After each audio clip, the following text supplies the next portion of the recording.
নমস্কার, আমুদরিয়া নিউজে আপনাদের সকলকে স্বাগত। আমি রিয়াঙ্কা। কয়লা খনিতে বিস্ফোরণের জেরে মৃত্যু হল 51 জনের, জখম হলেন 25 জন। শনিবার রাত 9টায় ইরানের দক্ষিণ খোরসান প্রদেশের একটি কয়লা খনিতে গ্যাস বিস্ফোরণে এমন হয়েছে। ঘটনার পর থেকে 24 জনের খোঁজ মিলছে না। সরকারি সূত্র বলছে, খনিটির দুটি ব্লকে মিথেন গ্যাসের বিস্ফোরণই দুর্ঘটনাটির কারণ। ঘটনার সময় সেখানে 69 জন শ্রমিক ছিলেন। বাংলাদেশ জনপ্রিয় পার্টি বিপিপি নতুন দলের আত্মপ্রকাশ। বাংলাদেশের সাধারণ নির্বাচন কবে হবে তা এখনো স্পষ্ট নয়, কিন্তু রাজনৈতিক প্রস্তুতি শুরু হয়েছে নানা মহলে। সোমবার বাংলাদেশে নতুন রাজনৈতিক দল তৈরি হয়েছে। নতুন রাজনৈতিক দলের নাম বাংলাদেশ জনপ্রিয় পার্টি বিপিপি। ঢাকার জাতীয় প্রেস ক্লাবে সাংবাদিক বৈঠক করে ওই নয়া দলের কমিটি ঘোষণা হয়। দলের সাংবাদিক বৈঠকে সভাপতিত্ব করেন মোহাম্মদ বকুল হোসেন হৃদয়। তিনি জানান, বাংলাদেশের গণতন্ত্র ও সার্বভৌমত্ব রক্ষায় 36 দফা ভিত্তিতে 64 জেলায় কমিটি নিয়ে এই দলযাত্রা শুরু করল। খুদে কুকুরকে রং করে পান্ডা বলে দেখানো হচ্ছিল চিড়িয়াখানায়। কি কাণ্ড! চিড়িয়াখানায় সাবধান, কারণ সেখানে যা দেখানো হচ্ছে তা আসলে নাও হতে পারে। এমন ঘটনা ঘটেছে একটি চিড়িয়াখানায়। কর্তৃপক্ষ ঘোষণা করেছিল পান্ডা আনা হয়েছে, তা দেখতে ভিড় উপচে পড়ে।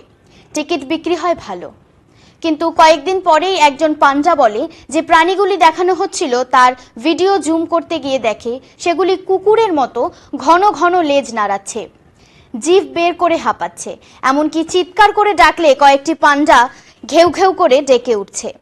তা নিয়েই হইচই, প্রতিবাদ। সমস্যারে টিকিটের টাকা ফেরতের দাবি। বেকায়দায় পড়ে চিড়িয়াখানা কর্তৃপক্ষ জানিয়েছে, চিয়াহুয়া প্রজাতির কুকুরগুলি পান্ডার মতো রং করে অনেক দূর থেকে দেখানো হচ্ছিল, সেজন্য দুঃখ প্রকাশ করেছে তারা। কোথায় হয়েছে জানেন? চীনের সানভেই চিড়িয়াখানায়। ভাবুন, পান্ডা চীনের স্থানীয় এবং দেশের একটি আন্তর্জাতিক প্রতীক। দর্শকদের এক জানান, একটি পান্ডা একটি বেড়ার মধ্যে একটি পাথরের ওপর বিশ্রাম নেওয়ার সময় হাঁপাচ্ছিল, অন্যটি একটি ক্লিপে একটি লম্বা লেজ দিয়ে ঘুরে বেড়াচ্ছে। একজন রসিকতা করে লিখেছিলেন, এগুলো আসলে প্যান্ডগ। একজন দর্শক লিখেছেন, এটি একটি পান্ডার টেমু সংস্করণ। তবে কর্তৃপক্ষ দাবি করেন ওগুলো চৌচৌ কুকুরের জাত এবং পান্ডার মতো দেখতে বলেই ভুল হয়েছে। আবার নির্বিচারে নিরীহ জনতার উপরে গুলি চলল আমেরিকায়। শনিবার রাত 11টার পরে বার্মিংহামের 5 পয়েন্টের ঘটনা। সেখানে আলাবামা রাজ্যে একদল আততায়ী গুলি চালালে অন্তত 4 জন নিহত এবং 34 জন আহত হয়েছে। শনিবারের ঘটনা। পুলিশ জানিয়েছে, একাধিক বন্দুকধারী একদল লোকের ওপর একাধিক গুলি চালিয়েছে।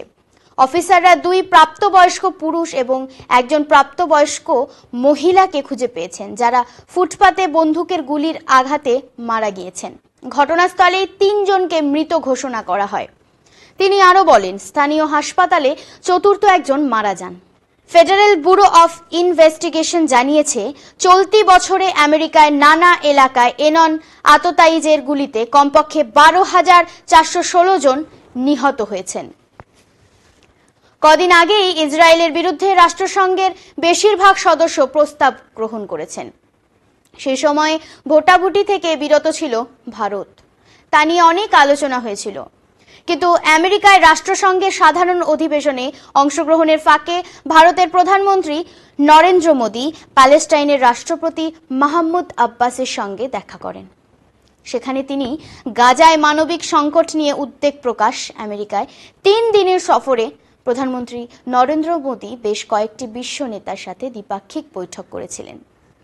ভারতের বিদেশ মন্ত্রকের মুখপাত্র রণধীর জয়সওয়াল সোমবার এক্স-এ একটি পোস্টে বলেছেন, প্যালেস্টাইনের প্রতি ভারতের যে অনুভূতি আগে ছিল এখনো তাই আছে। প্যালেস্টাইনের সঙ্গে দীর্ঘস্থায়ী বন্ধুত্বকে আরও জোরদার করার বিষয়ে মত বিনিময় করেছেন বলে মোদিও তার এক্স হ্যান্ডে জানান। কদিন আগে রাষ্ট্রসংঘের 193 সদস্যের সাধারণ পরিষদে ইসরায়েলের বিরুদ্ধে প্রস্তাবটি গৃহীত হয়েছে। 124টি দেশ পক্ষে ভোট দিয়েছে, 14টি বিপক্ষে এবং 43টি দেশ ভোট গ্রহণে অংশ নেয়নি, তার মধ্যে ভারতও আছে। প্রায় 1 বছর ধরে ইসরায়েল ও জঙ্গি সংগঠন হামাসের মধ্যে যুদ্ধ চলছে। গত 7ই অক্টোবর হামাস ইসরায়েলের হামলার পর সংঘর্ষ শুরু হয়। কমপক্ষে 1200 জন নিহত এবং বেশ কয়েকজন কিডন্যাপ করে হামাস। হামাসের বিরুদ্ধে পাল্টা হামলা চালায় ইসরায়েল। গাজার স্বাস্থ্য মন্ত্রণালয় জানিয়েছেন, এ পর্যন্ত 41,000-এর বেশি প্যালেস্টাইনের নাগরিক নিহত হয়েছেন। আজ এই পর্যন্তই। ফিরে আসবো বিদেশের কিছু গুরুত্বপূর্ণ খবর নিয়ে। ধন্যবাদ।